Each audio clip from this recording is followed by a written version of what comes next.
All right, we'll call the meeting to order. The meeting has been noticed to Evans Print and Media Group, WCOW Radio, Magnum Radio, La Crosse Tribune, Sparta City Hall, and Sparta Free Library. Mr. Russ, are there any changes to the agenda? No, there's not. However, I'd like to save a commendation possibly for a report, for the student report as well. We might do a commendation during the student report. All right, you just let me know when, yeah. Will do. Sounds good. All right, with no other changes, I'd request a motion to adopt the agenda. So moved. Motion for Mr. Burns Gilbert. Do I have a second? A second from Mrs. Lopez. All in favor? Aye. Aye. Thank you. Okay. All right, if everyone would please stand and face the flag for our Pledge of Allegiance. I pledge allegiance to the flag of the United States of America and to the republic for which it stands, one nation, under God, indivisible, with liberty and justice for all. And Mr. Russ, if you could remind us of our Sparta Area School District mission statement, please. Yes, our mission statement is to educate all students academically, emotionally, and socially to inspire curiosity and resilience. And with that, we'll move to commendations. Mr. Russ.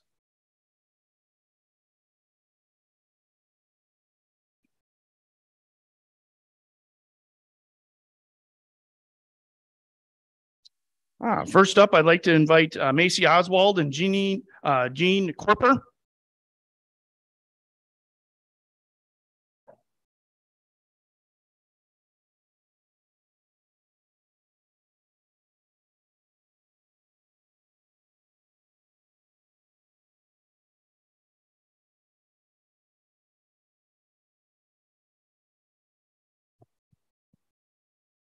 We wanted to give and recognize Jean and Macy for their volunteer work at Herman Elementary.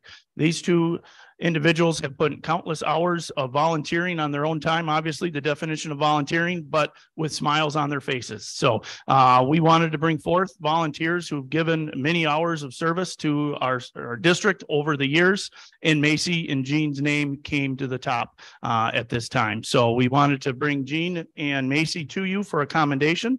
Any comments or anything? I told Macy she had to keep it under 3 minutes. You want to say anything? You don't have to. No.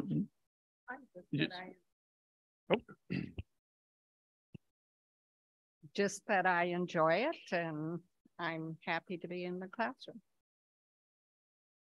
Well, we're very happy that you're happy to be in the classroom. So we wish you nothing but the best, Macy, especially as you go to Winona State for social work, correct? All right. Congratulations, guys, and thank you very much.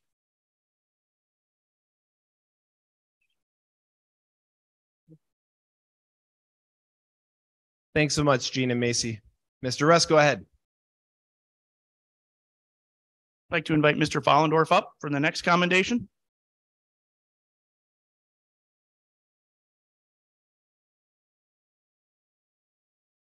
Hello, everyone. I am Mr. Follendorf, the ag teacher at the high school.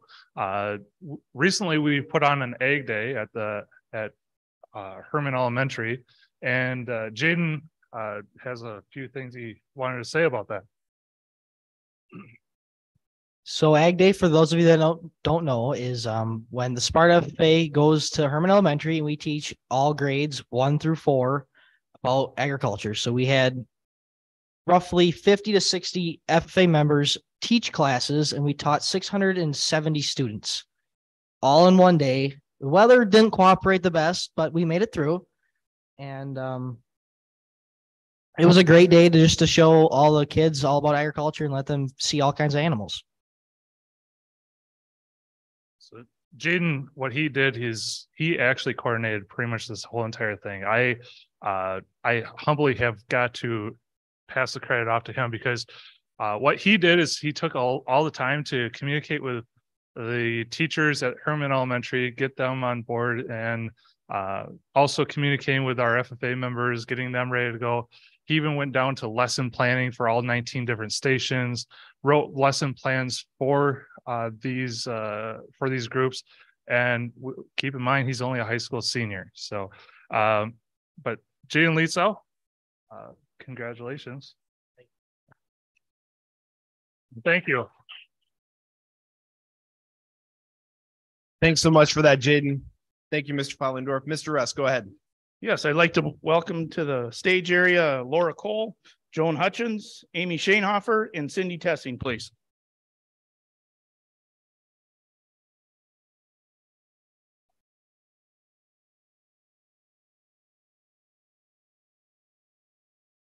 This month, we've been honoring our retirees of the Sparta Area School District, and I'm happy to bring Cindy, Amy, Laura, and Joan to you tonight with their many years of service. Cindy and I came in during at the same year, and I asked her if I could go with her, and she said no. But Cindy, would you like to say a few words at all? You don't have to if you don't want to. Hello, everyone. It's with pleasure that I tell you I walked across the Sparta High School stage 46 years ago in May. I got to walk across stage and shake my dad's hand as he was president of the school board. Education was very important to my parents.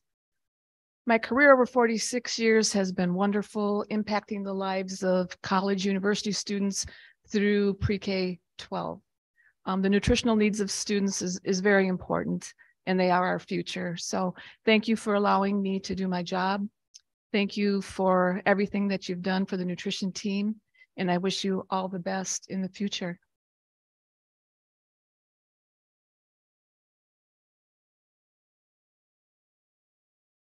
Next, Amy Shanehofer. Would you like to say a few words, Amy, or no?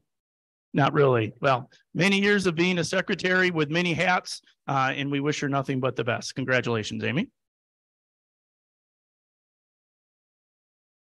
Lori, would you like to say a few words? Oh, okay. There are 8 children in my family. My father was the first member of his family to ever graduate from college. My mother's biggest pride is that all of her children graduated from college. And she would be amazed that I made it 40 years in this business, but I think that's enough. So it's been a pleasure to work here in Sparta.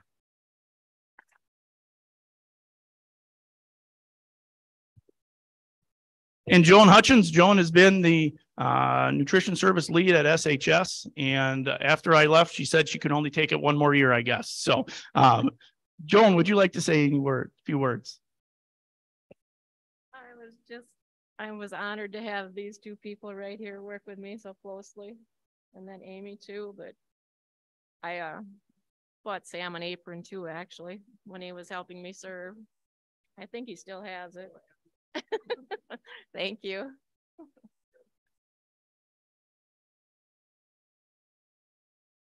And I wanted to recognize Dawn Schmidt. Dawn was planning on attending tonight, but just couldn't make it. She's spent many years as an educational assistant in our district. Thank you very much. Congratulations. Let's give all the retirees one more round of applause.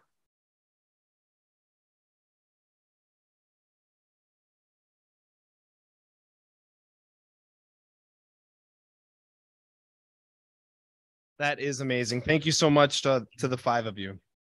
All right, moving forward to public input, we're going to start with Michelle Glant for SEA comments. I think everybody that's set up here is aware. So there's 2 minutes. Mr. Russ will keep the 2-minute timer, and good luck stopping these individuals, Mr. Russ. So no, that's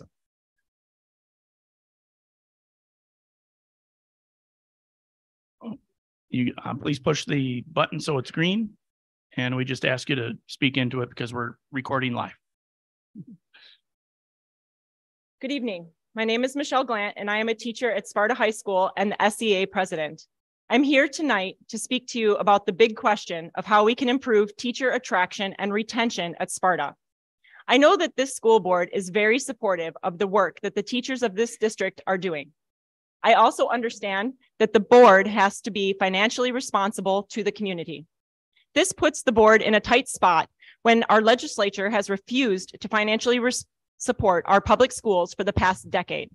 This leaves the board with the responsibility to convince our community to financially support and increase for the operational costs of this district, which includes teachers' salaries.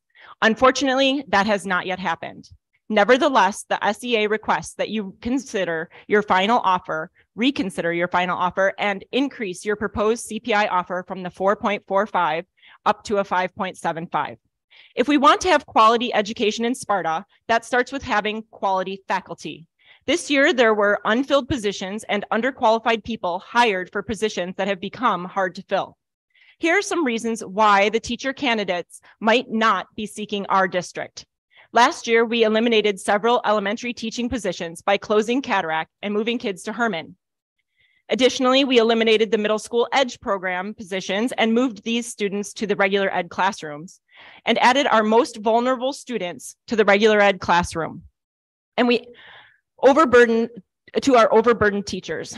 Many of our other students have also had an increase in their SEL needs, which in turn the classroom teacher then needs time to accommodate.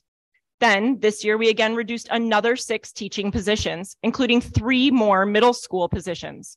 We are in the midst of a mental health and student behavior crisis, and Sparta is decreasing teachers and increasing our workload while student needs are currently increasing.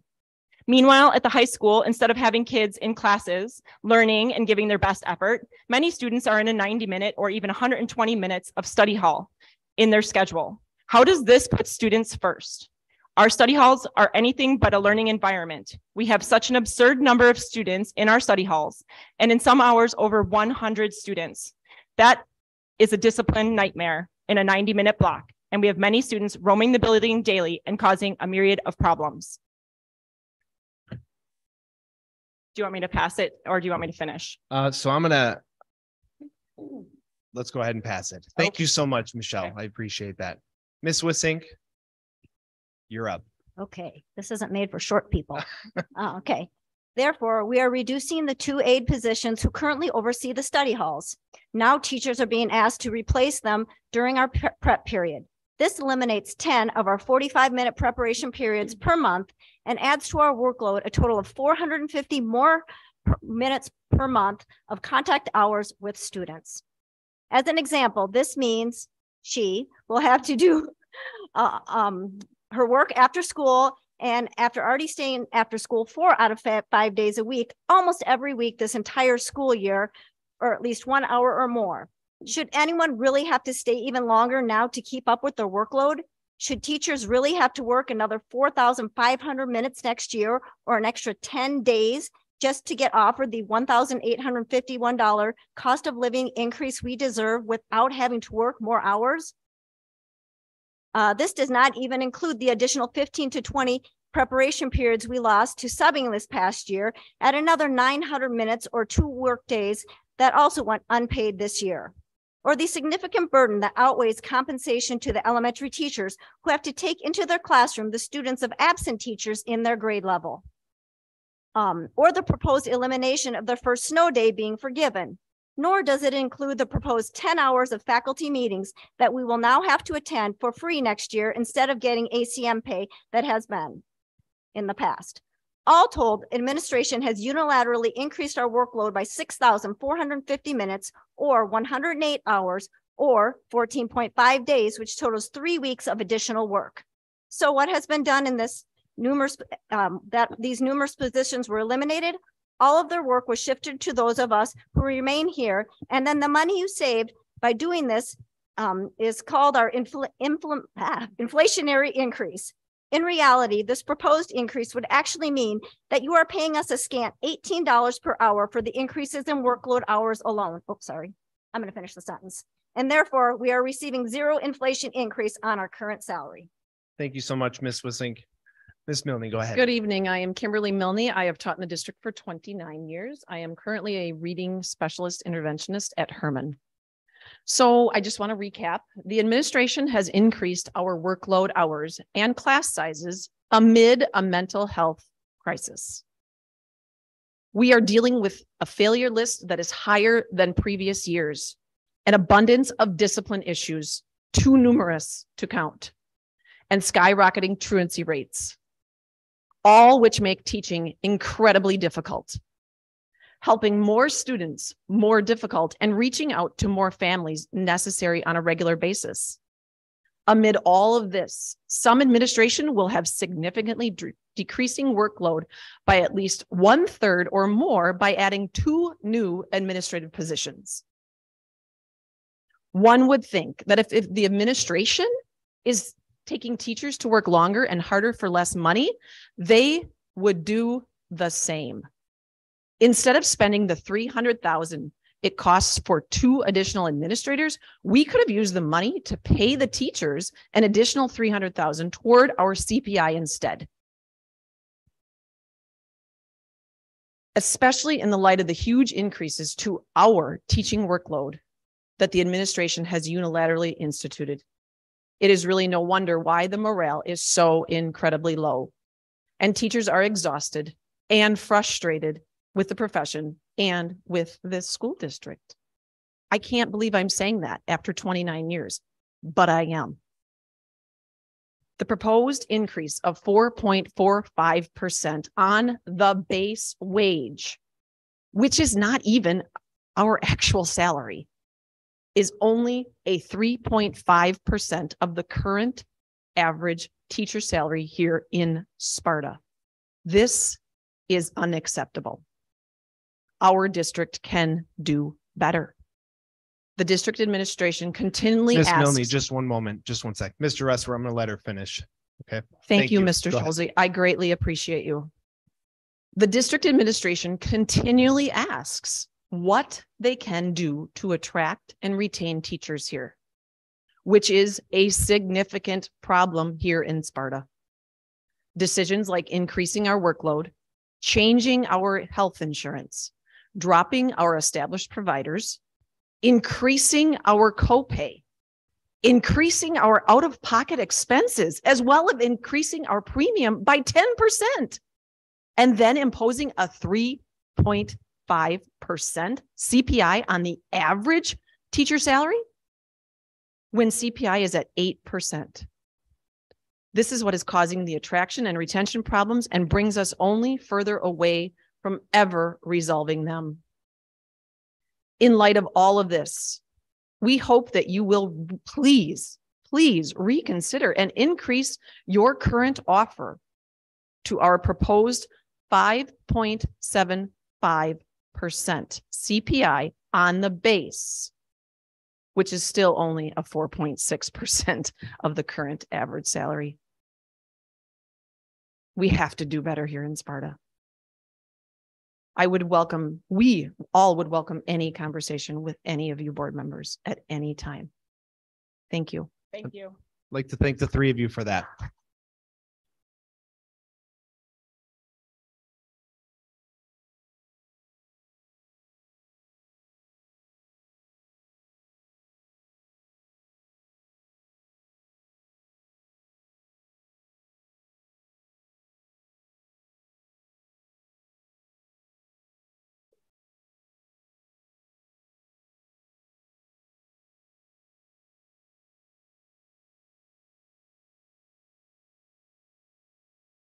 All right. We also have Ms. Carol Olson here.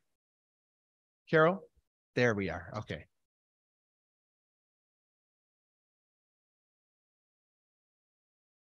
And it's 2 minutes unless you've got a written speech for us. Oh, you just. Did I just say that? Okay, can you hear me? Yes. All right, first of all, way to go, ladies. Second of all, those of you that don't know me, I'm Carol Olson.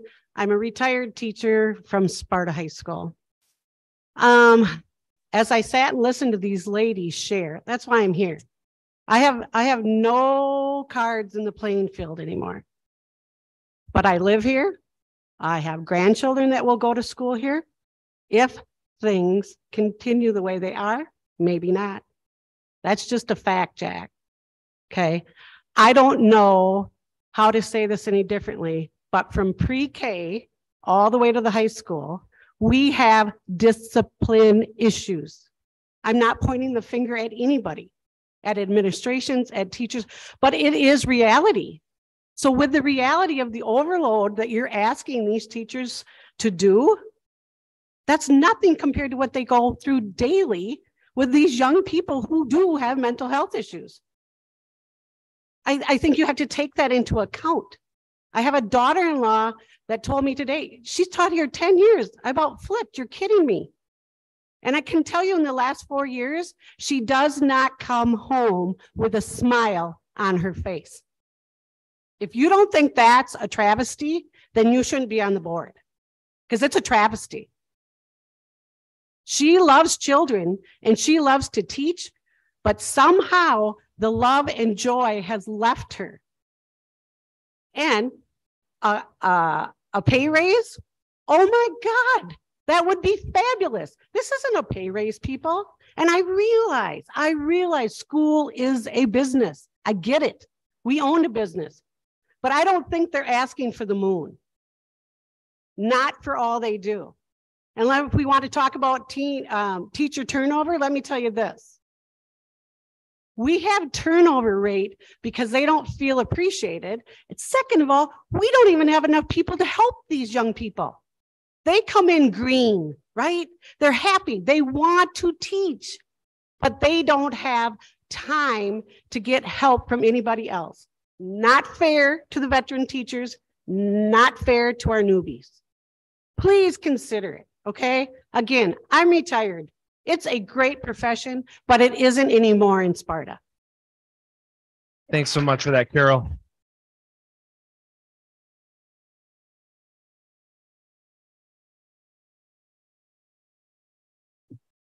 All right, with that, we will move to reports, and we're going to start with item 2A, Sparta High School Student Report from Miss Irene Cho.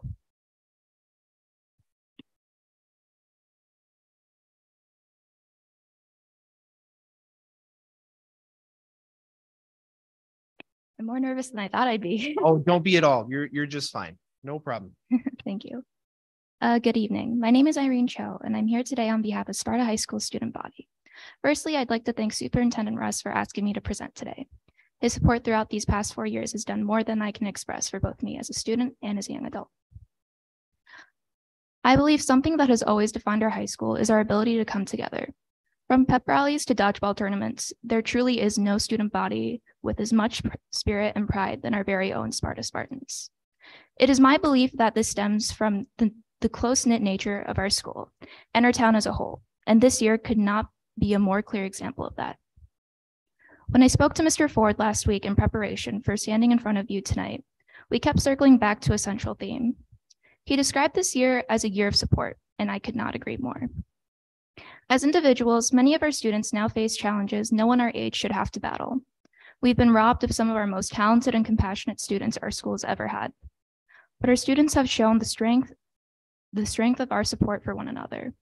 Thanks to our extracurriculars and advisors, we have been able to have many successful donation drives and raise several $1,000s in support of the affected students and their families, as well as honor some of our late students through the high school's biggest events.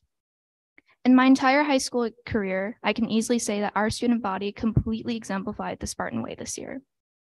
To the underclassmen, I hope this year showed that all of us are capable of help and that the intent behind it is just as meaningful as the impact. And to the upperclassmen, I hope that we can continue to set an example for everyone else in the building as agents of change. To close, I'd like to thank all the staff members at the high school who helped me put together this speech, and I'd like to thank you, the board, for allowing me to present to you tonight. Truly, thank you. Irene, you rocked that. That wasn't bad at all. I was shaking. Oh, you were good. Do I have any questions or comments from board members? I want to give everybody an opportunity if they had anything to say. I just want to say thank you for everything and thank you for being a leader in the district. That's phenomenal. So thank you for that. Thank you. And as a small thank you for coming here and giving the student reports, we'd like to have you given a commendation or recognition for acting as the SHS student rep this year. It takes a lot of courage to come up here and speak in front of the school board and everybody else. So thank you very much, Irene. Really appreciate it. And after you graduate, I'm not sure what are your plans after you graduate? I intend to become a child psychiatrist.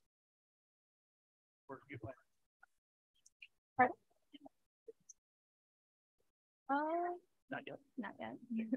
Thank you. Thank you. Thank you.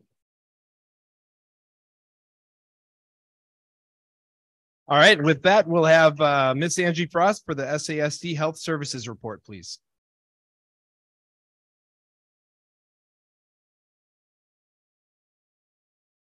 And if you just want to make sure that there's a green light, we're good to go. It's green and I'm kind of short. Okay. This one. Okay. Oh, perfect. Okay. They gave me power. So I thank you for the opportunity to come here and present to you. So earlier this month in May was also Nurses Week, and May 10th was School Nurses Day. So it's kind of neat to have our own day. House services, let's see. So who are we? We are a team that's part of student services. It's overseen by Lisa Moland, and then led by myself as the district nurse. And then the hands and the feet are in the health offices of each school. They're my district health aides. So I cover the whole school district, and my primary location is at the high school where my office is.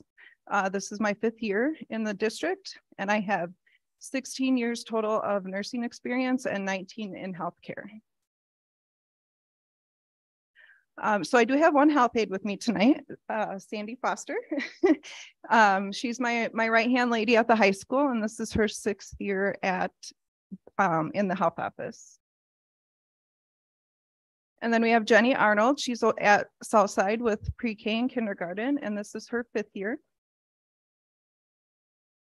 Jessica Middleton is at Montessori, and this is her 2nd year in the health office.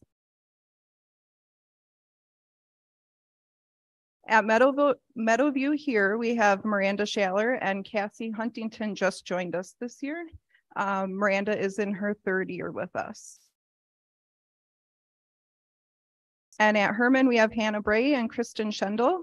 Hannah joined us 4 school years ago, and this is Kristen's 1st full school year because we hired her at the end of last school year. So just a glimpse of our work in the district. There's a whole bunch of different numbers up here. We have 12 diabetics. There's 107 students with food allergies, 33 students affected with vision and hearing, 34 students with epilepsy, 22 that have cardiac concerns, and you can see, but overall, there are 675 students with a known medical aspect. So how busy are we? I looked back at our office visit reports, and this is as of the beginning of May. You can see that most of the schools are in the thousands for health office visits. We have a grand total throughout all of our schools of 14,820 office visits. And this doesn't include kids that come in with daily schedule medications or the quick kids that come in and just need a Band-Aid or an ice pack while there's a line of students waiting for other things.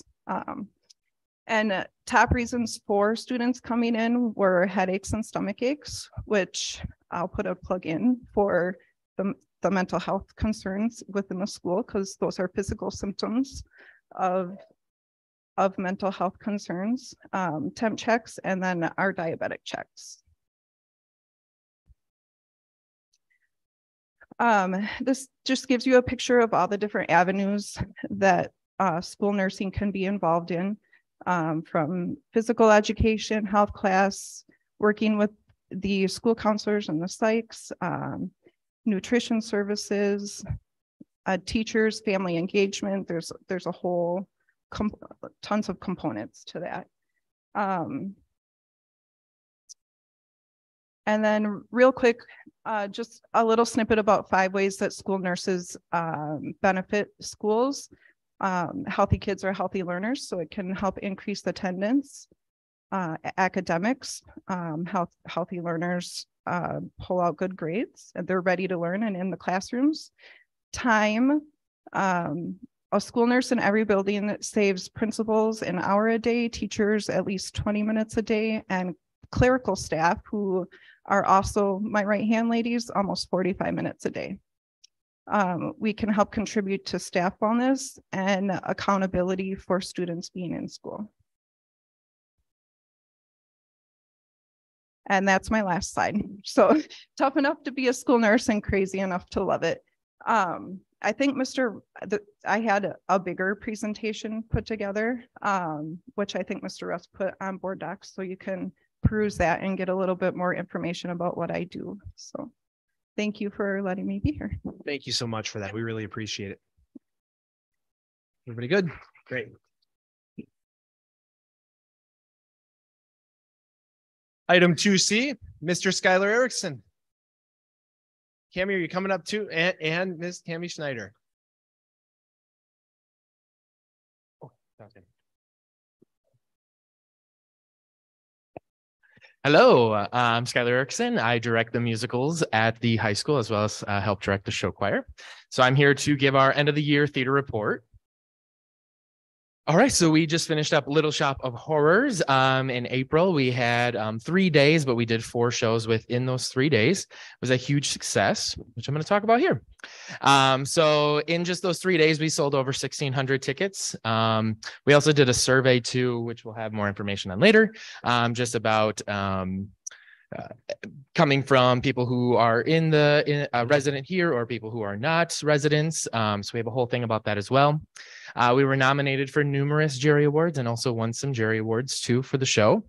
This is the first show that's actually been done in the spring since before COVID. So there hasn't been anything since then. And so we wanted to go the musical route just because musicals do a little bit better. And this really showed and proved that musical was very successful to do in the spring rather than just the play, as it does attract more audience. Students, especially for this one, learned how important being a crew member is because they did win Outstanding Stage Crew. So the judges noticed everything that they did behind the scenes. And that's definitely something we encourage the students, that you don't have to be on the stage to be recognized. And that was really proven with this show, which is awesome. Students really learned management skills. And for this show, especially between all the music events, show choir, solo ensembles, state, keeping up their grades, especially, we always make sure that that's number one and very important. So they learned some great skills. And then even throughout this show, when the show was finished or during the process, I had 8 families that had reached out to me personally that their kids want to go to Sparta just because of the theater program, which is showing that we're doing really great things here in the theater world. And I can tell you that we do not do theater like other people do in our area. I've been to Holman, I've been to Cashton, I've been to Toma in the past couple of weeks with their shows. We are high quality. We are definitely running more of a performing arts high school with our shows. Even when the kids went to New York, they were showing their waitress at the Broadway show there, the set for Little Shop, and they asked if we are a performing arts high school. And their answer was, we will be. But also to go back to the jury awards, we have been involved with the jury awards since 2018 and have been very successful even since then. It just may not have been as recognized as we are now. So you can see when we did Cinderella, which was my second show that I directed here, all of the nominations that we were nominated for, as well as winning Outstanding Musical Direction and Michael Kirpin, our Spirit Award winner. Then we did Mamma Mia. We were nominated for all those. Outstanding Lead Performance, Bethany Bierke won for that. Unfortunately, it was COVID at that time, so she did not get to go to the Overture Center stage. She had to do a Zoom call instead, but still put everything for it and got her award, which is great. Of course, there was Shrek and all of the things that we won there. Addams Family, everything, which was this year that we were nominated for. Definitely the most. We were nominated for every single award that they had. And then, of course, we won all of those awards, including Outstanding Musical, which is really number one in the book. That is the goal. I just got the sheet today that said there was actually 105 schools that participated. And so we are one of the 15 schools that won for Outstanding Musical, which is really incredible, out of 105 schools. So they will be, our students will be performing June 11th at the Overture Center stage at 6:30 p.m. There will be a live stream on PBS as well. So please look out for them, as well as Jenna Martin will also be performing in a separate group for her lead performance as Morticia Adams, as well as Bree Winkerink and Joshua Smith in the Outstanding Performing Support Performance as well. So they'll have their own separate, as well as all of our Spirit Award winners too. Those were our little shop outstanding nominations. So outstanding musical, outstanding direction, ensemble, set design, lighting design, sound design, costume, stage crew, including the performers there. We won outstanding stage crew, outstanding performance, Joshua Smith, also our Spirit Award winners there too. So as you can see, we definitely are creating something very special here at Sparta. And like I said, the quality that we are doing is by far anything that most people are doing. But again, we are also putting in 450 over 500 hours into our productions alone, just to make sure that we can do the best for our students. So thank you. Thank you so much for that, Mr. Erickson, Ms. Schneider. Did any board members have questions or comments for that one? I just want to make sure I give everybody the opportunity. Mr. McKenna, go ahead.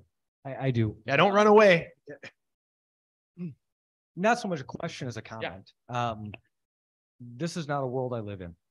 Give me a bag of sunflower seeds and a bleacher. I'm thrilled. I'll sit there all day. A dark auditorium crowded on a Sunday, not my thing. That doesn't mean I'm not smart enough to recognize excellence. Thank you. And what you're doing with this program is excellent. Thank you. You're engaging kids. You're creating a team. You're creating a winning atmosphere. It's absolutely phenomenal. What you're doing with this program is something that a lot of other programs that are in our district could learn from, and I hope they do. Thank you for all your hard work, Absolutely. Skylar. And even with Newsies this year, we now have a total of 44 cast members, and we just had a couple more crew, 18 crew, so we have 62 involved in the fall musical, so which is really great. Thank you, Mr. Erickson. Yeah, yeah, Mrs. Lopez, just wait. I just Go have ahead. one word. Yeah, of course. Well, no, I don't know. I can't count. Outstanding, and you deserve a standing ovation. Thank you. Thank you. You, the kids, the Thank you. staff, everyone. Thank you.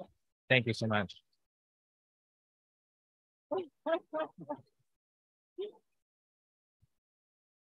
All right, keep them coming now. No, Anything else? Or all right, thank you so much for that. Thank you. Skylar. Have a great night.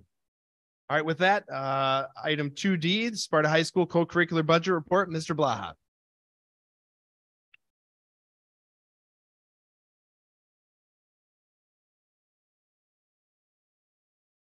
Good evening. I was asked to share generally what the co-curricular budget is made up of. So briefly, you probably can't see that on the screen, but here's a general breakdown of what the co-curricular budget looks like. About 34% of it is pupil transportation contracted. And the next biggest part is personnel services. And I had a specific question. What does personnel services mean? So for us, that's referees, any service that we have someone else provide. So our co-op programs for hockey, our athletic trainer, helmet reconditioning services. There's a lot of other smaller services. So those are the two biggest ones. And then you can see the breakdown as we go through the rest of those. Questions before we look at the specific numbers with these? So what do those numbers look like? So when totaled up of a budget projected this year around 208,000, about 98% of it has already been executed. Don't worry, all of it will be executed.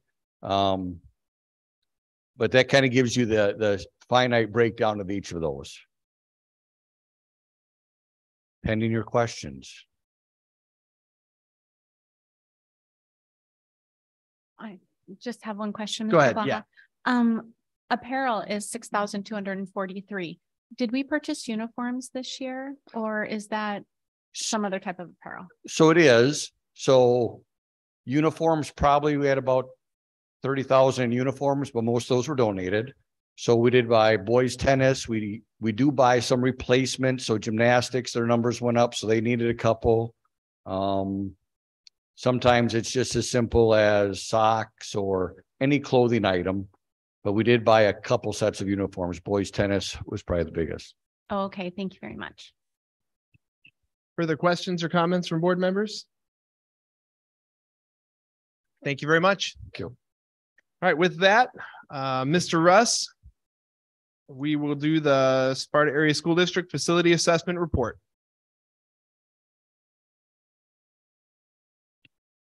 You guys want stuff.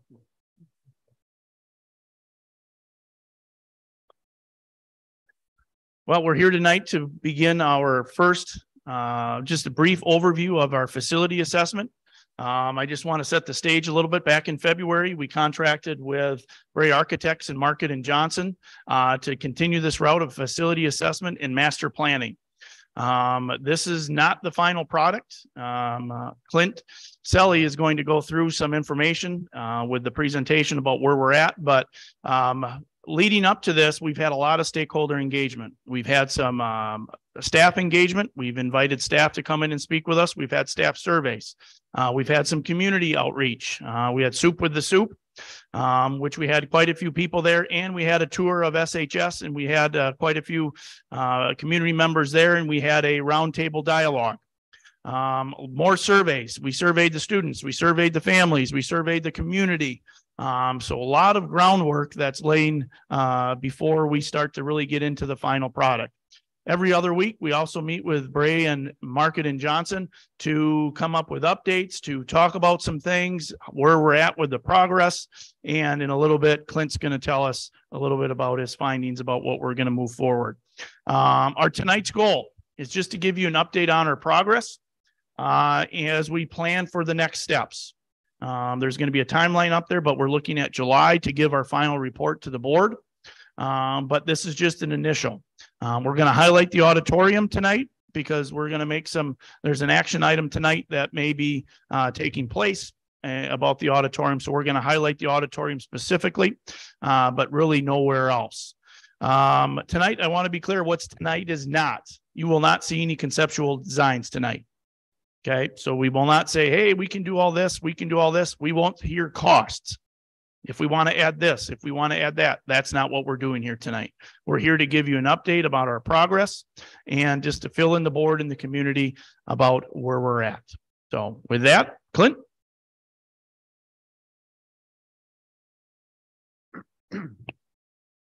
All right, good evening. I'm Clint Selly with Bray Architects. Craig is also here with me from Market and Johnson, and Jason's gonna step out in a little bit. He has another appointment from Market and Johnson. So really pleased and excited to be part of this process with the district. Bray in particular and Market as well do a lot of work throughout the K-12 market, throughout the state. Really kind of a passion and really felt the passion here tonight and understand how important schools are to their communities. Just so I have a reference, because some of the stuff I show is probably going to be very small up there. I see some of you looking up and some are looking. Okay. Is it really big though? Okay. All right. So a preliminary timeline right now. So again, in the interest of being really big, I hope this, but just kind of want to just show the process that we have laid out from, is that working or not? Yep. Anyway, the project from when we were brought on in February, basically this takes us through the fall, and the plan for the fall would really be to prep for a community survey to go out. So we kind of started with that as our target for a community survey. I believe School Perceptions has provided a proposal to the district. I'm not sure if you guys have reviewed. I believe they've approved it or. Okay. But basically kind of working backwards in the schedule there. So again, kind of just highlighting this, we're really kind of working under sort of two timelines or tasks happening at the same time. Again, as Sam mentioned, one of them being the facility study, where we're kind of looking at the state of the existing building. And then the other timeline we're kind of working with is as some option and solution exploration. So those two things are kind of happening at the same time. That's pretty common. And then again, with the goal, we kind of bring that all together for you in July. And then from July into the fall, we will again work with School Perceptions to build that survey document. So I guess survey. So one of the things we like to do very early in the process is to get some feedback from your staff. It's really critical that they have a sense of what's going on. But also we have to kind of balance they tend to be very detail oriented, and we usually the most common things we hear is my room is too hot or too cold. My room is too small and I don't have enough storage. So we want to know those. Those are really critical things. But the other things we want to hear is I'm an art teacher and it would really benefit me if I was closer to tech ed because we like to use the saws or as an example, or I'm a special ed teacher. I'm at the end of the hallway. I'm not near my kids. It'd be great if I could be in more of a central location where I'm serving my students. So again, we want to get those detail-oriented things, but we also want to understand the macro. So up on the screen are the 5 questions that we sent out to your staff. I'm not going to read them, but basically it's kind of what's working, what's not working, how can we improve, are there extracurriculars you're not able to meet due to the facilities or conditions, and then are there, what would you see as the prioritization of items within the district? We cataloged all the responses. I believe we got just north of 80 responses from your district. And I would say that's pretty good. In general, we're kind of seeing survey fatigue from a lot of staff members and people throughout, the state and country, because that's kind of what you're being hit with, even when you go get a cup of coffee. So again, applaud your staff and taking the time, because I think that was a pretty strong rate considering where we're at. Again, we cataloged all of the responses. We provided that as part of our biweekly meetings. And then our group just tried to highlight some of the ones we saw reoccurring. I do want to point out again, kind of the nature of doing this is sometimes you get obviously a cohort of grade level teachers or a bigger group that kind of in numbers, their responses sort of, you keep seeing them over and over again, but we don't want to, again, lose sight to, I'm an art teacher and I teach art on a cart, or I teach music on a cart, those types of things. So again, we have to be careful and balance the things we're seeing as common versus some of the needs that might exist for only one staff member that might just be as critical as those en masse. So again, I'm not going to read through all of these again. Herman, starting with Herman, one of the newest buildings. Great building, just a couple of items that were brought up that could use some potential improvement or considerations. Again, Montessori, number of items within this building. I should mention, well, I will touch on this with the facility study, but when we see a lot of the, heating and cooling and stuff, again, the facility study, our engineers go through the buildings and log that. So it is important to get that feedback from the staff, and we'll have kind of another lens to see through these. Meadowview Middle School, again, restroom updates, improvements to auditorium, a potential greenhouse. Playground updates, so forth. I should also say we did hold a couple of series of staff listening sessions, again, trying to relate to not everybody likes doing surveys. So we met one day at the high school auditorium, and then we also met out at Herman on another day as well. Again, South Side, flooring, heating and cooling, some technology. Then the high school, a large group here. The library is I'd say for the most part, when we went through these groups, we just asked if there was anything to add. The library was one that, again, the group felt we didn't have it located on. So again, this is kind of an evolving list that we're going through it, as well as, again, district-wide needs and goals for the buildings. So this draft facility report, just showing kind of three simple pages up here.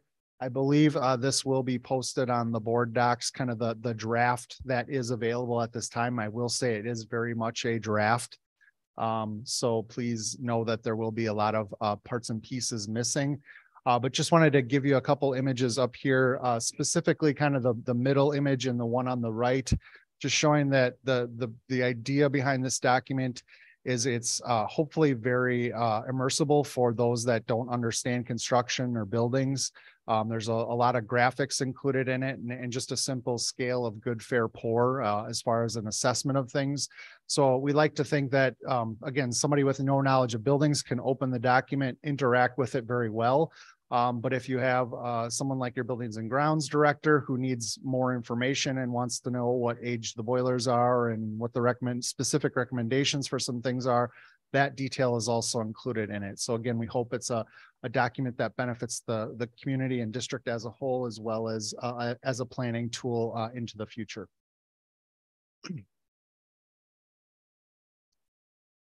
And then finally, we just wanted to spend a little bit of time talking about the auditorium. We understand this is kind of an area of maybe some potential immediate investment. And again, great to hear about the amazing things happening there. There's kind of a gray box if you're not familiar where it is in the building. As this plan sits, north would be to the left.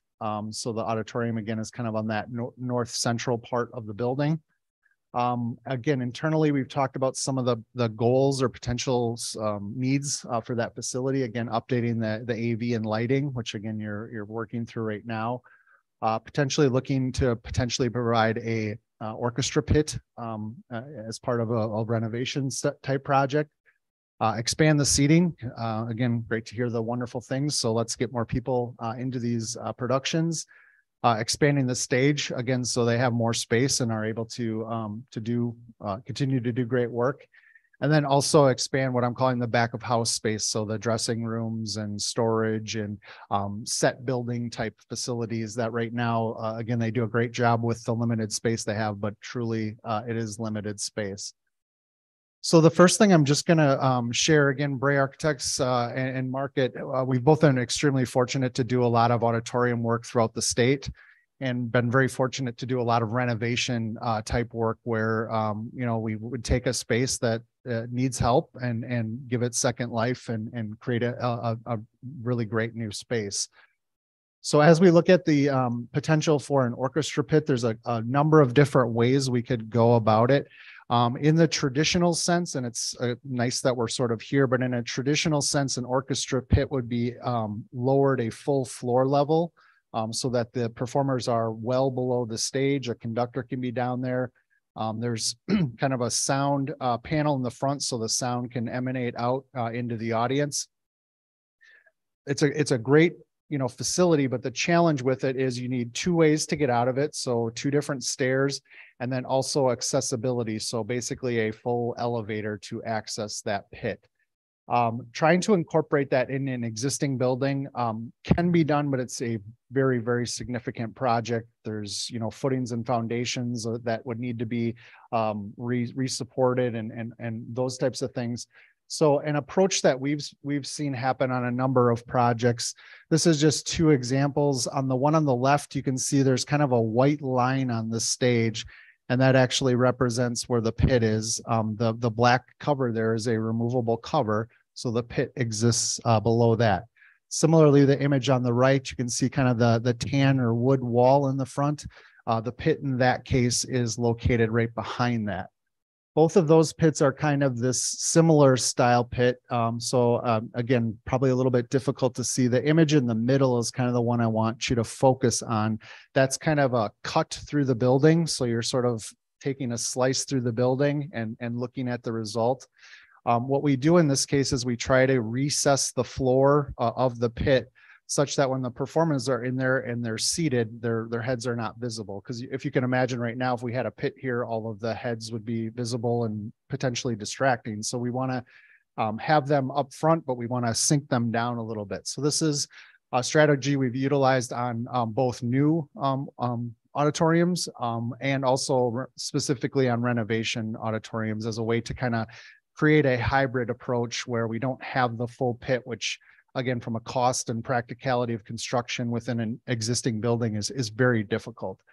The image on the right there is basically kind of that exact example where we had an all existing situation, and then we created that modified pit right out in front of the current stage with a good success. So again, it does have a cover that can be put there, so the stage still exists over the top of it when it's not in use. And then when it is in use, the cover comes off and the kids can go inside. The final, another item here is then the expanded seating. So again, my gray box is a little blurred here, but those familiar with the auditorium, there is bathrooms on both sides and then a kind of a prominent stair that rises up the middle. And we believe that we can attain about 5 to 6 additional rows of seats if we expand the auditorium back into that space. We would likely also locate a new sound booth up in that area as well. So this is again, sorry about the detailed drawings here, may be difficult to see, but this is a recent project that we did that very same thing. This was, I mean, very, very similar to what we would talk about in this particular case. With the exception, I would say this was actually a more difficult project because not only did we expand back, but we actually had to raise the roof of the existing building to accommodate that existing seating getting tiered up. This was internal to a large high school, so a very challenging, difficult project to pull off. This is a picture of kind of showing how that final project looked.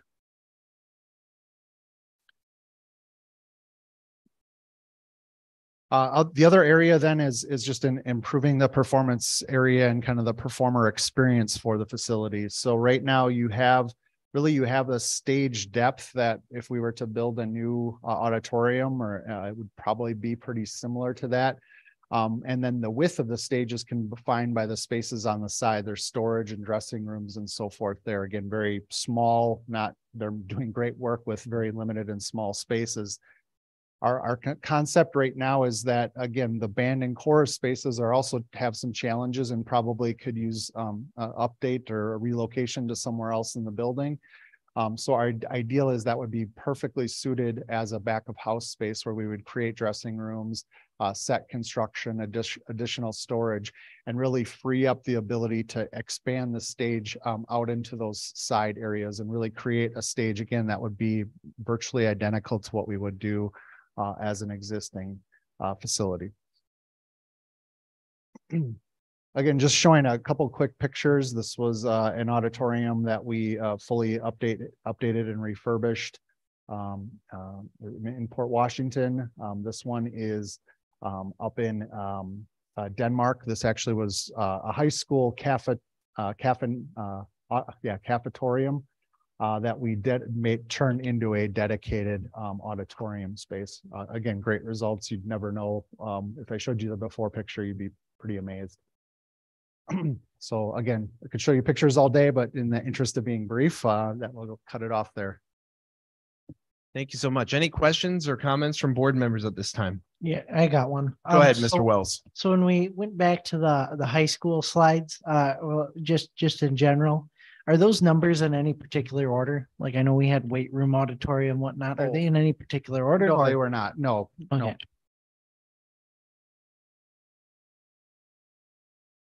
Any further questions or comments from board members?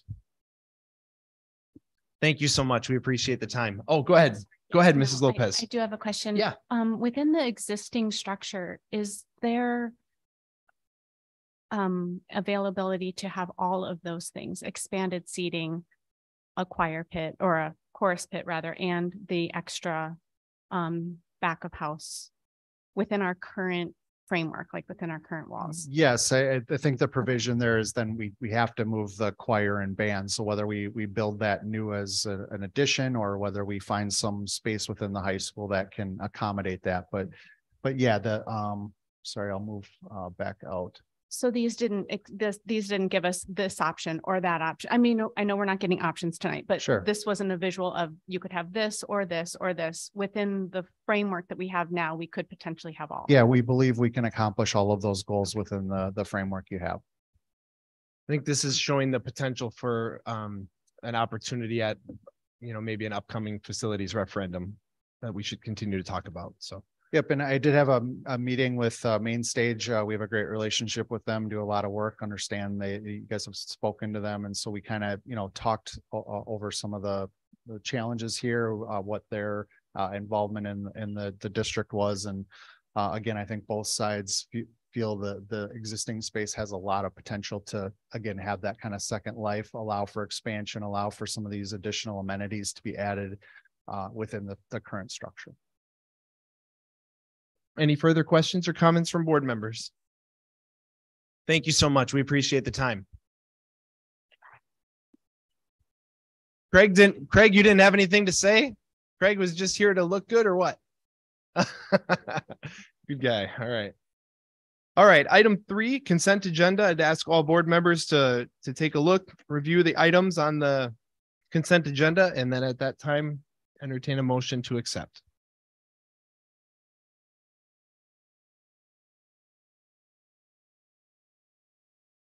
Real quick, Mrs. Lopez, did you have Article 603 questions answered that you were looking for?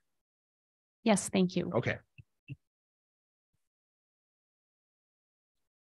I'll make a motion to approve the consent agenda. All right. I have a motion from Mr. Burns Gilbert. Do I have a second? I'll second that. A second from Mr. Wells. Roll call.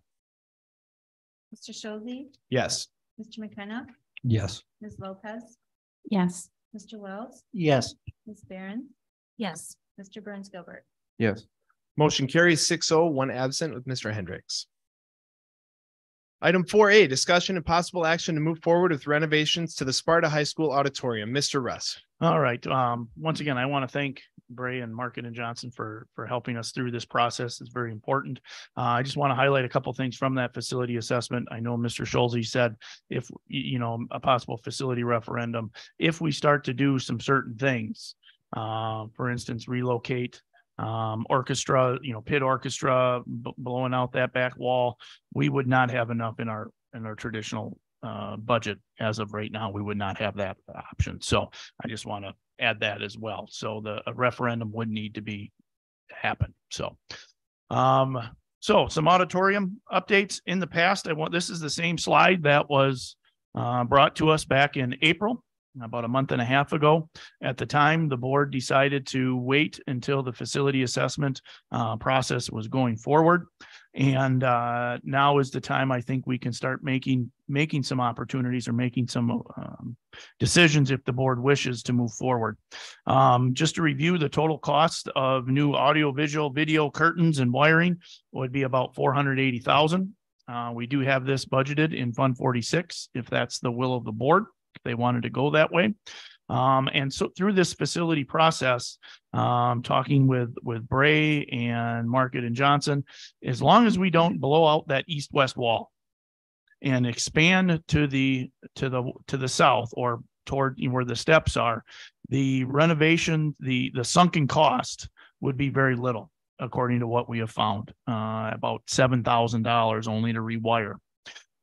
So we know a lot more information right now than we did back in the middle of April, which is I believe why the board said let's wait until this report.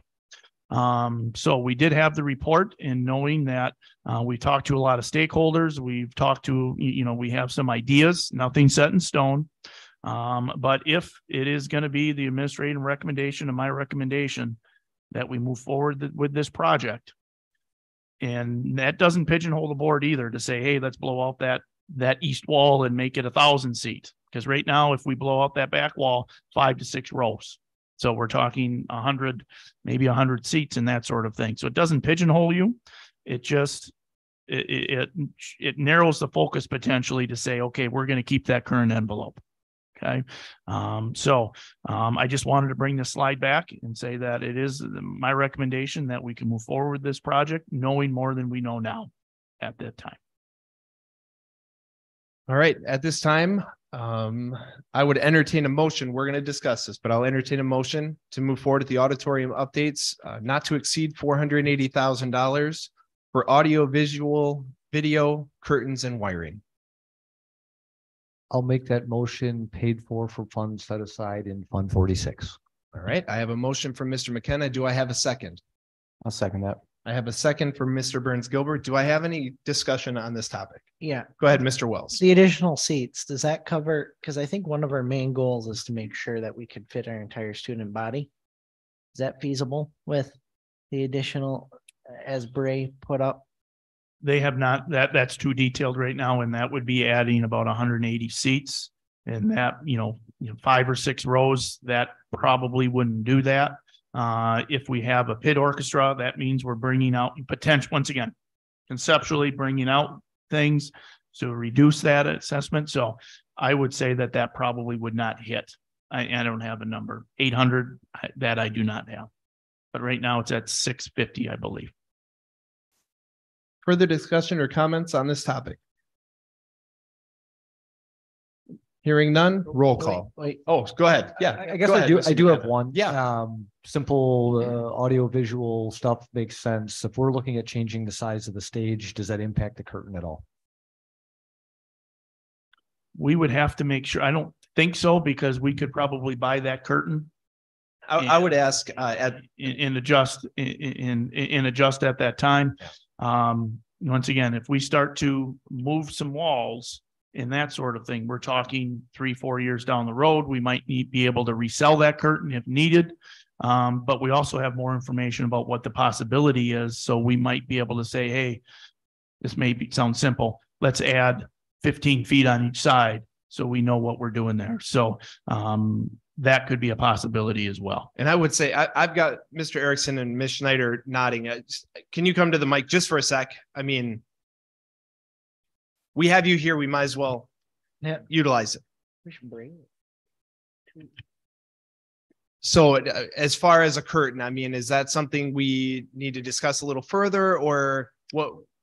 So what's if we your do viewpoint? expand the sides, that will affect the curtain. I mean, that's just okay. How that works. So we'd maybe look to have further discussion on that part of it. Yeah. So we could bring it back, or if when we talk to main stage and do this, we have a conceptual idea. Yeah. And like I said, I don't know if we can add 15, 20, but that's why we work with main stage and that sort of thing. Because then even that even if we did do the curtain, it could replace this one too. So there are ways sure. to do it, but Hadn't even thought of that. Okay. Yeah. Any further questions or comments? Just a question. Yeah, go ahead. Remember, do we foresee us in the next 5 years expanding east and west? I mean, if we're having that, if that's brought up, do we want to? So based on the information from Bray, and again, I wish they had stayed, but I think being able to expand back and up, there's potential. But go ahead, Kim. It was taking out the dressing rooms and the storage would expand it that way. So it's not knocking out the walls like by the hallway. It's just making so it would be a little bit wider. So like sight lines would be a little bit wider. So yeah.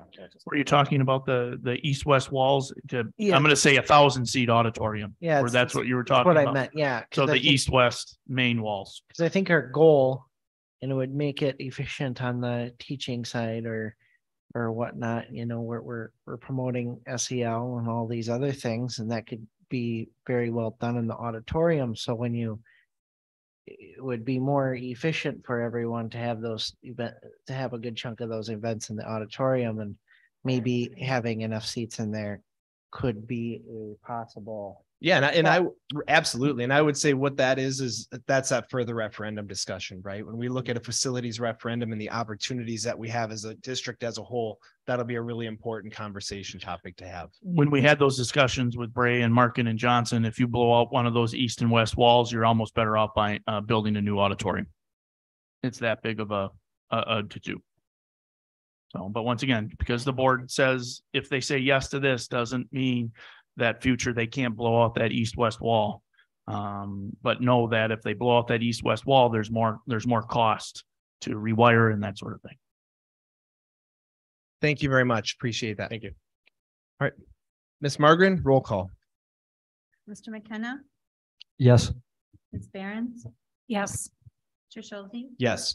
Ms. Lopez, Yes. Mr. Burns Gilbert, Yes. Mr. Wild. Yes. Motion carries 6-0, 1 absent with Mr. Hendricks. Thank you both very much for the time and effort in that. Item 4B, discussion and possible approval of an increase to the base wage for certified staff for the 23-24 school year. All right. Just to back up for the negotiation process, back in the beginning of May, we exchanged proposals with the SEA.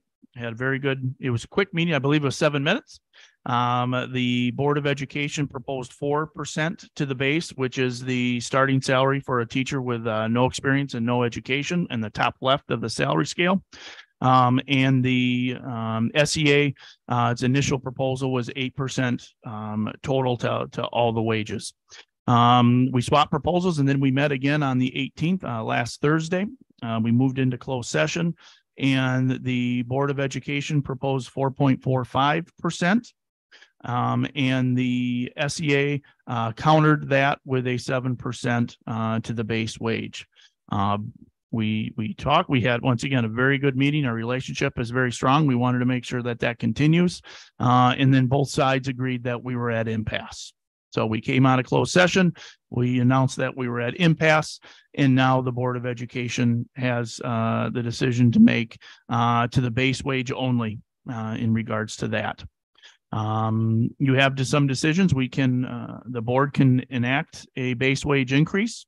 And if the board decides to do that, my recommendation would be with the 4.45, given our budget and given the unknowns, or the board can increase that. They have every right to do that. Or the board can say, let's go to mediation. And then that process continues where we try to come to some agreement rather than an impasse. So really get rid of that impasse part. So it's really up to the board right now with the discussion and the decision that they move forward. And if there's any questions, please let us know. And Ms. Hauser and I will try to answer those the best we can for the budgetary impact. At this time, any questions or comments from board members?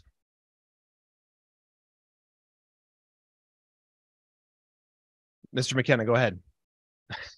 I hate this. The way the budget is set, the way that we're funded, it almost feels like we have a choice between numbers of positions or the amount that we pay the position. You can't do both.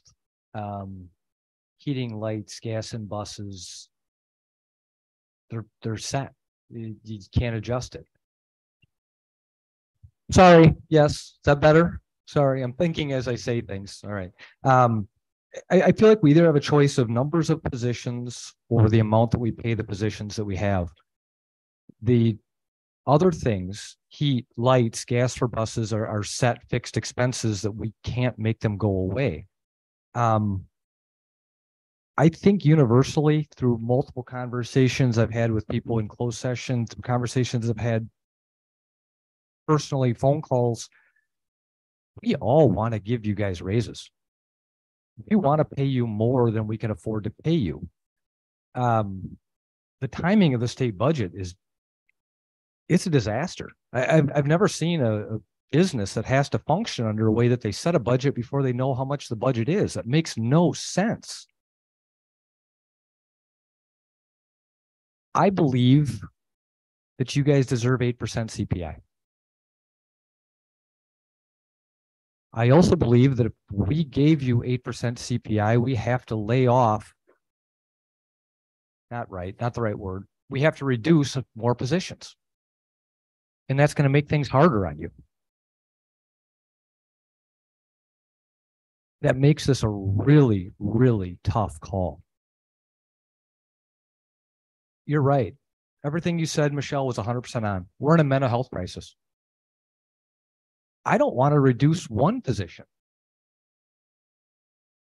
The reason we went with the Dean of Students idea, which is an administrative position, was to take strain off of other administrations so that they could get in the classrooms, they could help teachers. They could take that green teacher like Carol had talked about it and train them up, get them more effective in the role. It's hard to say whether that's the right decision or not. We won't know until this time next year if that was effective or not.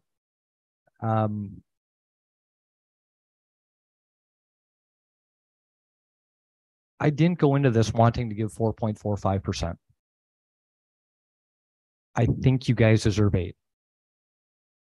We just haven't been able to figure out how to do it at this point. One thing I also want to add, along with the 4.45% for the negotiations, the administration, we are planning in our budgetary process doing step and lane and adding a 32nd year. So the negotiation side is just for that base wage. However, we are planning our budgetary planning of step and lane and the 32nd year. So when you put that all in, it is a 6% total increase. So we are planning lane and step in the 32nd year.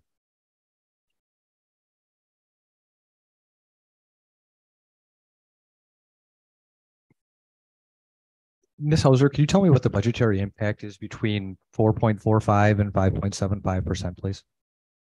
Approximately 130,000.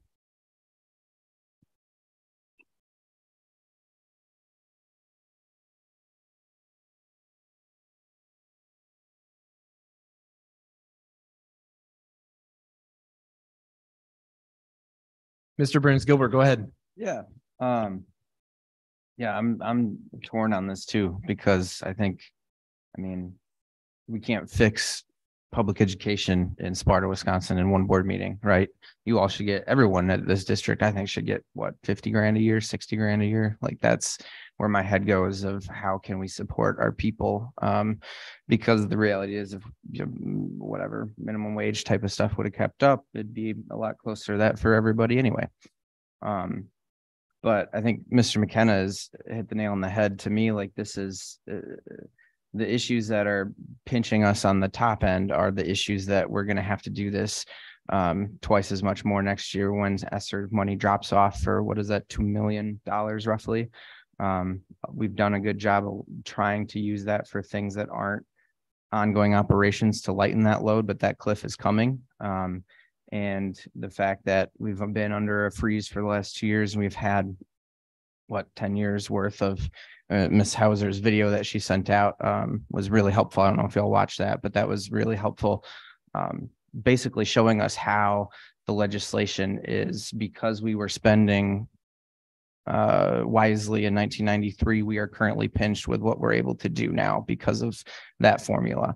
And for everyone listening to tomorrow, the Joint Finance Legislation Committee in Madison's having some hearings and getting some feedback. So like that's where these changes need to happen in order for our state to move forward and value education in the, top 10 in the country again, instead of what is it, 25th right now, we're roughly with some of the performances over the last 10 years. So I think those are issues that we can't solve tonight. But what was that total, Ms. Hauser? The 5.75? It's about $130,000. 130,000. 5% would be $57,000. Yeah.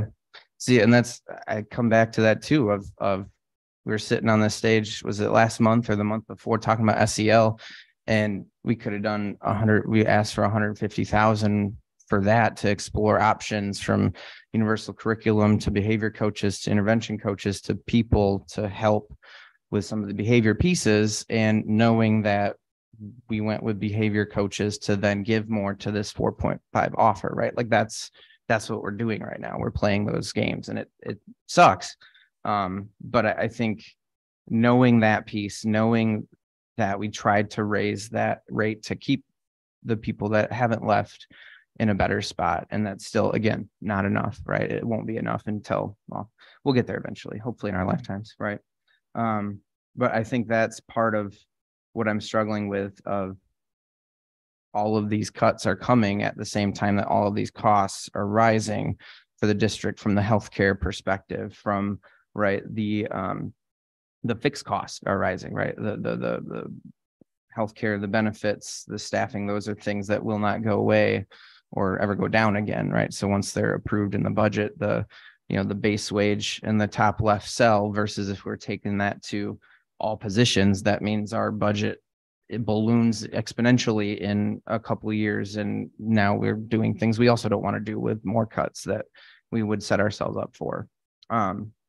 So I think for me, I would definitely be open to that 5.75. I want to hear what other thoughts are, but I think that knowing hopefully the budget comes back favorably, like that's, again, that July release, I think is going to be a kicker. And I think as a board, we can revisit this at that point too, which is also why I would be okay with a 4.5, knowing that I would trust as a board, we would come back to this if we're able to give some more, because we have another, $7 billion surplus in our state right now, right?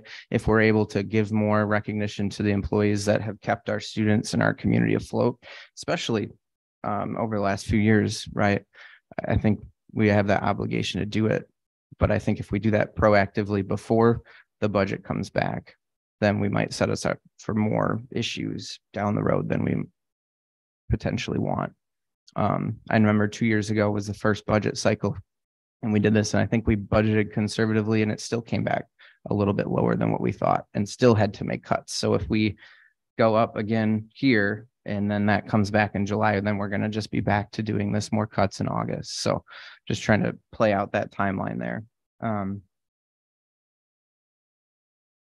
Yeah. Further discussion or thoughts from board members? Mr. Wells, go ahead. Yeah, so this decision is always difficult because, I mean, philosophically or even just emotionally, sitting in front with the SEA, I remember that a lot of them in front of me were my favorite teachers, right? And so that's what makes it difficult, that these are the people that are most passionate about what they're doing. They're just asking for what they believe that they deserve. But at the same time, progress is slow, right? It snowballs, and that's where we make the big changes that happen. And 4.65 is really big for, I don't know what other districts are doing, but it's probably a little bit more than districts that have used that ESSER money, and they're going to hit a really hard fiscal cliff, or they haven't made those substantial cuts the last few years. Even ones that have operating referendum in the book, they're sitting with tons of decisions and not necessarily on the forefront of the decisions that we're making now. Like we're giving more, we're literally giving more with less, and we're trying our best to do that because we believe in the teams and the emotional connections and everything that makes our students succeed, thrive, and grow possible. And so I'm just happy that we could sit here today and make those decisions. Thank you, Mr. Wells. Any further discussion or comments from board members? Mrs. Lopez, go ahead. I agree with the gentlemen who have spoken up here mostly. This is such a difficult decision because as I look out there and I see the level of education that most of you have received, it pains me to know how you're capped. That being said, we budgeted for a $100 per pupil increase, and we do not know what that state budget is going to come out. It might be 300, it might be 500, it might be 0. If we have an excess, regardless of how we vote today, we can look, I'm asking a question, we can look at increasing in some way compensation without binding the district to having that higher base, upper left base wage going forward in future years, as Mr. Burns Gilbert said. So that is correct. Is that not? Absolutely. That is yes. Correct. Of course, we have other needs that we also have to consider at that time too. But at the same time, again, I'm looking further into the agenda here tonight, and I'm looking at the amounts that we're spending on other things that are also very needed in the district, to maintain our facilities, to keep our students safe, to provide for the needs for all of our staff.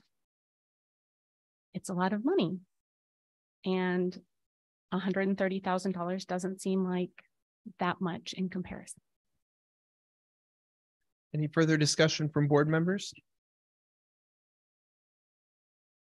I just want to say, for me, this is an easy decision. I mean, again, just like you had said, I look out here. You are what make our district what it is. You are phenomenal educators, and we thank you for choosing Sparta Area School District. I think you deserve the 8. The way the budget was laid out, the amount of funds that we felt 4.45 was the best we could do. Like we were really trying to do the best that we could for all of our educators. That said, 5.75%, that's $130,000 difference. It's not a $600,000, $700,000 difference. It's $130,000. We're about to look at tennis courts and resurfacing them for $78,000. And we're going to approve it because we approve. I mean, that's what we would have done. I'm okay holding off on tennis courts for a year if that means we're going to give our educators a raise right now. And so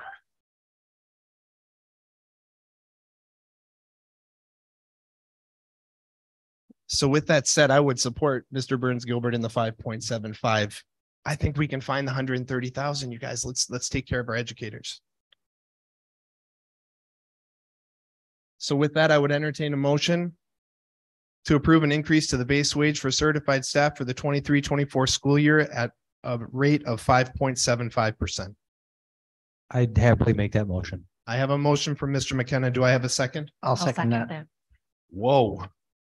I have a second. I'm going to give this one to Ms. Behrens. All right. Roll call. I'm sorry. Any further discussion on this topic? Roll call. Ms. Lopez, Yes. Mr. McKenna, Yes. Mr. Schulte, Yes. Mr. Wells, Yes. Ms. Behrens, Yes. Mr. Burns Gilbert. Yes. Motion carries 6-0, 1 absent. Thank you to our educators for everything.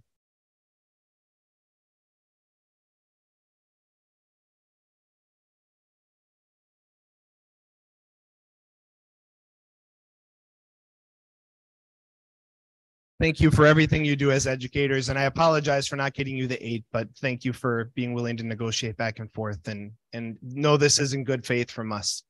Okay. All right. Holy moly, I need a break. Okay. Item 4C, discussion and possible action to approve the purchase of a new dishwasher at Herman Elementary. Oh my goodness. All right, Mr. Russ. I'll actually. I'm take sorry, this Ms. one. Hauser. Yeah. So our Herman Elementary dishwasher was new with the construction of the building. However, we've had a multitude of issues that we did discuss at the committee meeting, and it all boils down to, we believe we have a lemon to the point where we would not even resell it or auction it due to some safety potential concerns due to some of the issues we've already had to maintain. So with that, we are recommending replacing the machine with a different brand, a different model. This is what we have in another kitchen in our district, and has been tried and true and very good quality. We did get 3 quotes from different vendors, but all for the same machine. So we would recommend going with the lowest bid of $51,789.50. We do have funds remaining in our Herman referendum budget, meaning from the referendum amount that was approved when we built the building. So there would be no general budget impact for this purchase. Any questions? Any questions or comments from board members at this time? Make a motion to approve the Herman Elementary, I missed it, dishwasher as proposed. And to be used from referendum funds? Yes, from referendum funds. All right. I have a motion from Mr. Burns Gilbert. Do I have a second on that? I'll second that. Second from Mr. Wells. Roll call. Mr. McKenna, Yes. Ms. Behrens, Yes. Mr. Schulte. Yes. Ms. Lopez, Yes. Mr. Burns Gilbert, Yes. Mr. Wells. Yes. Motion carries 6-0, 1 absent, and Mr. Hendricks. Item 4D, discussion and possible action to approve the purchase of a new maintenance van. Ms. Hauser. Thank you. I've been working with our buildings and grounds team to analyze our fleets of vehicles and equipment.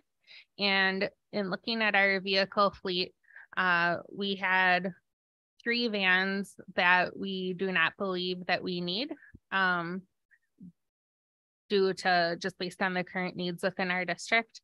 We did put those on a surplus auction and are happy with the results that we received. Some of the vans we got over double what we were projecting.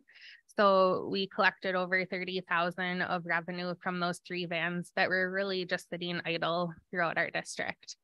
However, we do have a need in our buildings and grounds team for a different type of vehicle to facilitate basically a mobile maintenance workspace and be able to transport the type of equipment that we do between our buildings. And so we are asking if we could apply the approximately $30,000 of proceeds from the sale of the 3 decommissioned vans to purchase 1 new van for use of the buildings and grounds team. This would also free up 1 more van on that fleet that, based on our current sales prices, we'd probably get about another $10,000 for. So the net price would be somewhere in that $10,000 to $20,000 range to have 1 new vehicle that would meet our needs. At the committee meeting, we recommended the van from Rochester Ford. Unfortunately, that van is no longer available. So we're asking for, if you approve this, cost of not to exceed, I'm going to bump it up to $53,500 based on availability. Also, we had questions about extended warranties. This van's driven approximately 20-25 miles a day, but every single day during the work week, all within town. We probably don't need an extended warranty. Historically, we haven't done that. We do keep our vans on a very good maintenance schedule, but that's up to the board if you would like us to pursue that as well. Extended warranties are a couple $1,000s. Questions or comments from board members? Mr. McKenna, go ahead. I have no idea who pays $10,000 for a 15-year-old cargo van, but I'm happy you found them. I see these next three agenda items kind of tying together in a way, in that they're all expenditures that we want, maybe not need. I would like to do them all, but I would like to prioritize them if we could. I think we talked at the committee of the whole meeting that the PA system, which is 2 agenda items from now, is the most important because of the safety concern around it. And then number 2 to me would be the tennis court, because of the savings it could offer in future years. And I mean, personally, number 3 to me is the van. We have the $30,000 in proceeds from the 3 vans. We still have a van that functions, not ideally, but it still works. So I would categorize this as my 3rd priority of the 3 things on the agenda. Further discussion or comments from board members? Weren't we selling? Mr. Wells, go. Ms. Hauser, go ahead. Yeah. I was just going to say, would you like me to give a recap of all 3, but then you can vote in the order of the agenda? Would that be helpful? Yeah, that might. Well, can we? Mr. Russ, go ahead. I think we need to take them one at a time, unfortunately, due to open meetings laws and stuff like that. Sure. All right. I think that would be the best to stay in the order that was adopted. All right. With that, Mr. Wells, go ahead. Didn't we sell one of these vans or desired to sell one of them because we were planning on making a purchase? Or is that wrong? So we had 4 vans we desired to sell and get 1 new one. We only sold 3 because we didn't want to assume this would get approved. So we have enough number of vehicles. The type isn't necessarily ideal, but we do have enough number of vehicles. And I guess my big question is there any reason that we need to approve this today as compared to August, when we know what our budget is? What our state budget is? Okay. So is this a safety concern right now? Yes and no. Is it safety to the students? No. Is it safety to our maintenance staff? Yes, because they're crawling on their hands and knees. They're trying to get this. This allows our maintenance staff to be safer to do that. So with that being said, that's, so you start to prioritize. If you want to prioritize student safety and injuries and that sort of thing, we're looking at 1 to 3 people using this van, but they use it quite extensively. But would they want that 50,000 to go towards number K later on the agenda? Number K, letter K. I don't know that. I don't know that. That's what I'm struggling with too, right? I don't know that, but from the workman's comp side, if we have a workman's comp, that could cost us quite a bit too in long range plans, but that's a what if scenario. Thanks. So at this time, do I have a motion to approve the purchase of a new maintenance van at this time?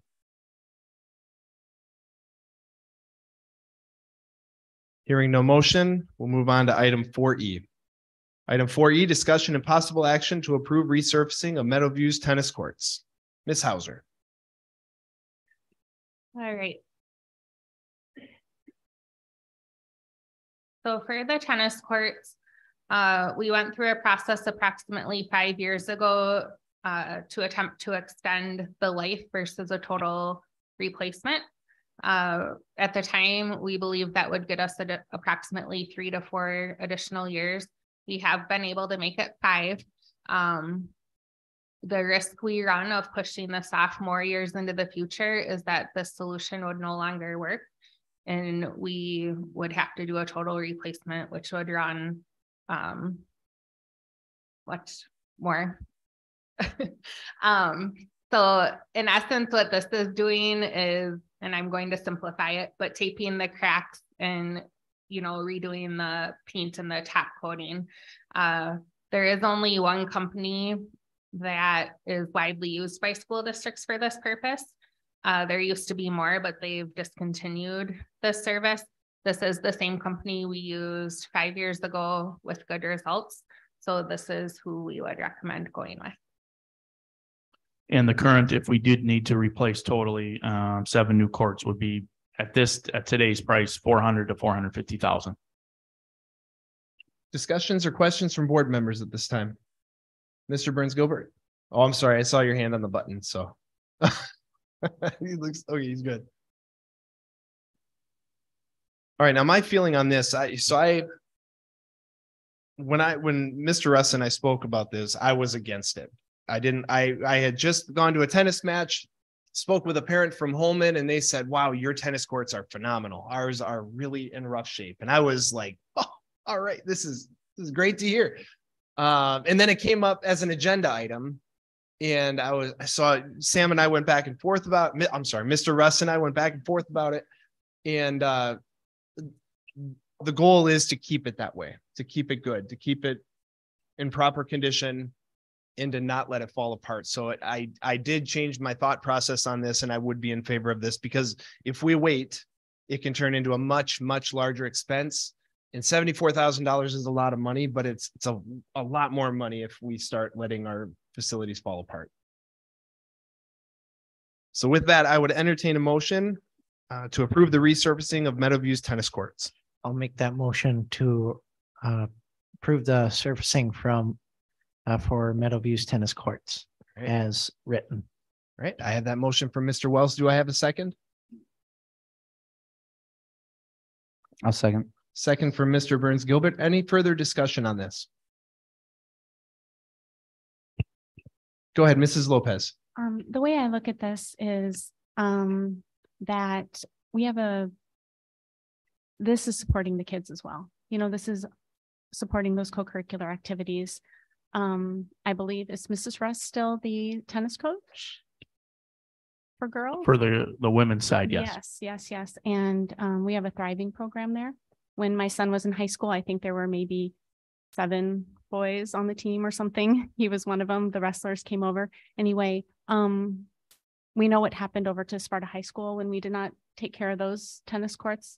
Thank goodness we had the ones here at Meadowview. So we have a second on this already, but those are just my thoughts. Thank you. Any further discussion or comments on this item? Hearing none, roll call. Ms. Lopez? Yes. Ms. Behrens? Yes. Mr. Wells? Yes. Mr. Burns Gilbert? Yes. Mr. Shelby? Yes. Mr. McKenna? Yes. Motion carries 6-0, 1 absent, and Mr. Hendricks. Item 4F, discussion and possible action to approve improvements to Meadowview's PA system. Ms. Hauser. Thank you. So the PA system in this building is original, meaning it is approximately 23 years old.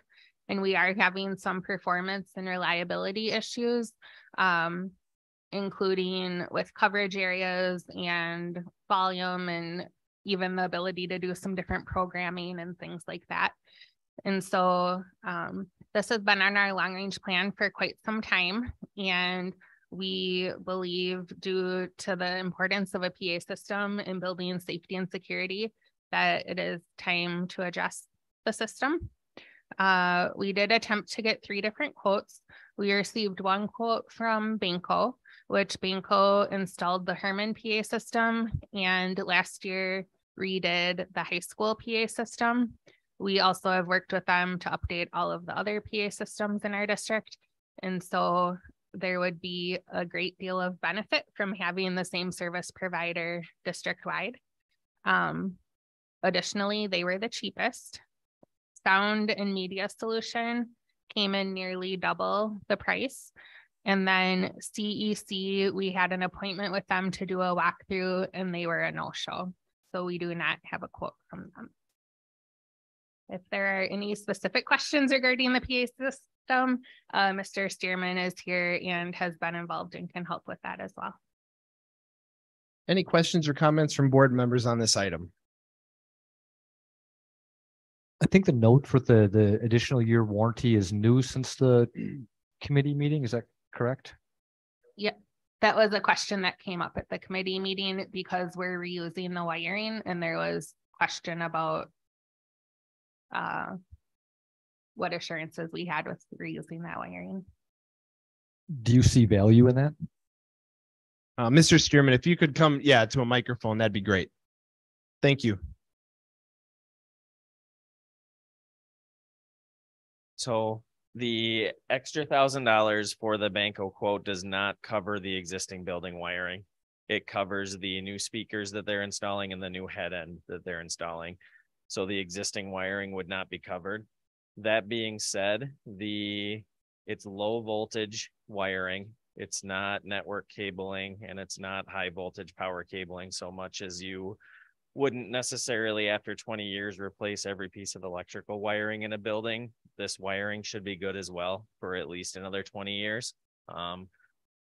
So that's kind of where we were coming from on the sound and media quote included replacing all the wiring for all the speakers in the building. So that's primarily the biggest difference in cost between the quotes is reusing versus not reusing.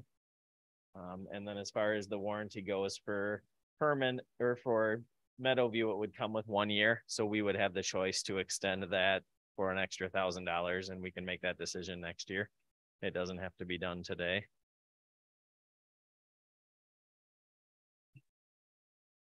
Further questions or comments from board members? For me, this is a safety hazard. So I feel like it's necessary to get this taken care of. And so with that, I would entertain a motion to approve the improvements to the Meadowview PA system and as recommended. Are we adding the warranty? That's the question. Okay, thank you. Do I have a motion? I'll make that motion. I have a motion from Mr. McKenna. Do I have a second? I'll second that. A second from Mr. Wells. Any further discussion? Roll call. Mr. Wells, Yes. Lopez, Yes. Mr. Schulte, Yes. Ms. Behrens, Yes. Mr. Burns Gilbert, Yes. Mr. McKenna. Yes. Motion carries 6-0, 1 absent, Mr. Hendricks. Item 4G, discussion and possible action to approve grants or donations. Yes, we have one action item for you on this. The Sparta Gridiron Booster Club for $100,000 for Memorial Field in the scoreboard contribution. This was part of our agreement as we moved forward with that agreement there. So we're very happy that for this donation. Thank you so much to the Sparta Gridiron Boosters. And with that, I would entertain a motion to approve that grant. So move. Who was that? I'm sorry. That's Mr. me. Burns Gilbert. Do I have a second? Second that. A second from Mrs. Lopez. Any further discussion on this item? What's that? No, don't. Yeah, roll call. Yes. Mr. McKenna, Yes. Mr. Wells, Yes. Ms. Behrens, Yes. Mr. Schulte, Yes.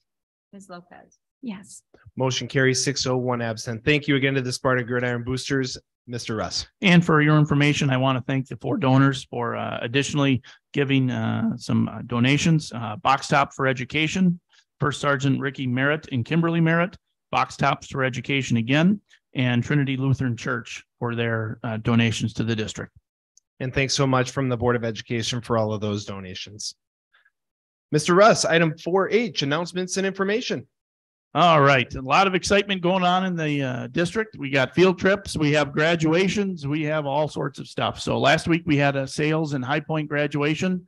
Both of them were very well attended and great ceremonies. I'd like to thank Dr. Burnett for her leadership on those 2 charter schools, along with all the staff. They're a small knit staff.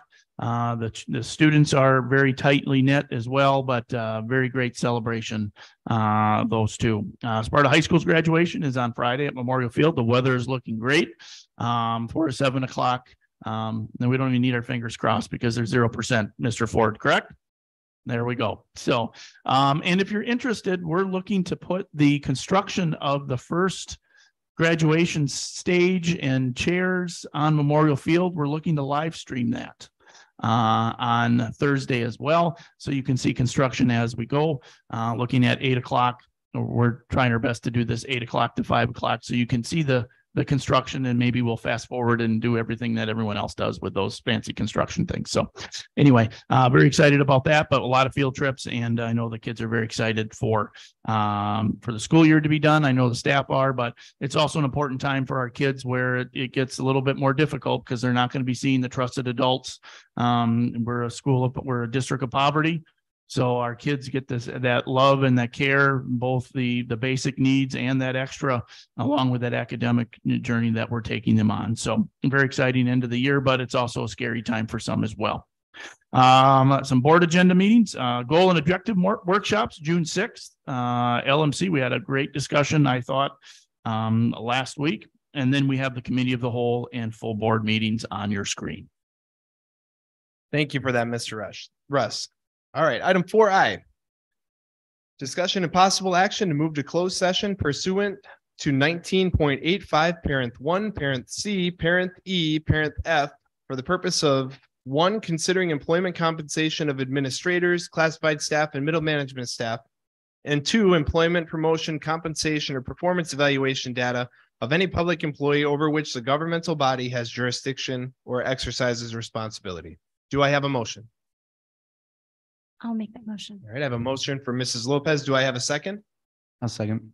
Second from Mr. Burns Gilbert. Roll call. Ms. Lopez, Yes. Ms. Behrens, Yes. Mr. Wells, Yes. Mr. Burns Gilbert, Yes. Mr. Schulte, Yes. Mr. McKenna. Yes. Motion carries 6-0, 1 absent with Mr. Hendricks. We are in closed session. For everybody out there, we will be going into closed session, and the video recording will end. However, if you want to stick around, I'm not sure how long it's going to be. I will come back up. We will come back out here because we are in open session, and we're going to reconvene out here because we do have some items potentially to act on afterwards as well. So you're welcome to stick around. I don't know how long it's going to be, but we're going to be back here after closed session.